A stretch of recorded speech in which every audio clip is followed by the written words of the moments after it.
Senator Bernie Sanders now holds critical polling leads in the 2020 Democratic primary. New surveys show him ahead in California and Texas, the biggest prizes in the upcoming Super Tuesday elections on March 3.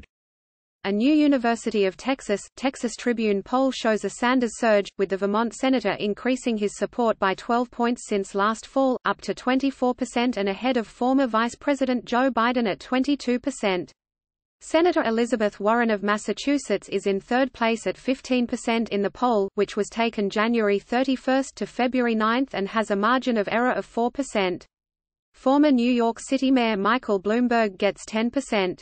Former South Bend, Indiana, Mayor Pete Buttigieg and Senator Amy Klobuchar of Minnesota are in single digits. Earlier this week, a Capital Weekly poll of California taken February 6 to 9 gave Sanders a healthy 13-point lead over Warren, well beyond the margin of error, with 29% of the vote. Biden, Buttigieg, and Bloomberg were clustered below 15% in the poll.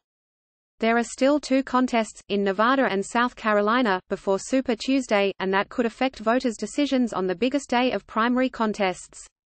But Sanders currently has a good baseline. If you'd wisely rather look at the polling averages, 538 still puts Sanders ahead in both of the delegate-rich states. In California, he's currently nursing a comfortable 14-point lead at 27.3%. Bloomberg and Warren are a distant second and third. In Texas, he's jumped 12 points, by Biden 18.5% in the polling average, with Bloomberg in third at 17.6%, just above the very important threshold for winning delegates at the Democratic convention this summer. It'll be hard for any candidate to win the nomination outright, given the Democratic Party's proportional apportionment of delegates. But after Iowa and New Hampshire, and looking at the polls of the most valuable primary states, you'd rather be Sanders than anybody else. And that's what the primary is really about, winning Democratic National Convention delegates, a majority of the nearly 4,000 up for grabs. Almost 1 out of every 5 delegates, 17%, will be won on March 3, Super Tuesday, in California and Texas. The former has 416, the most in the country, the latter has 261, the third most. The delegates are being awarded proportionally, so Sanders won't be taking all of those 670-some delegates.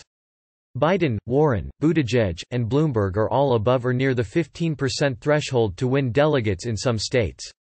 And because delegates are distributed based in part on geography, candidates must have widespread support. A narrow plurality might not mean a delegate victory, as Sanders experienced in Iowa already. Still, viewing the race broadly, Sanders looks on track to win the most delegates of any candidate.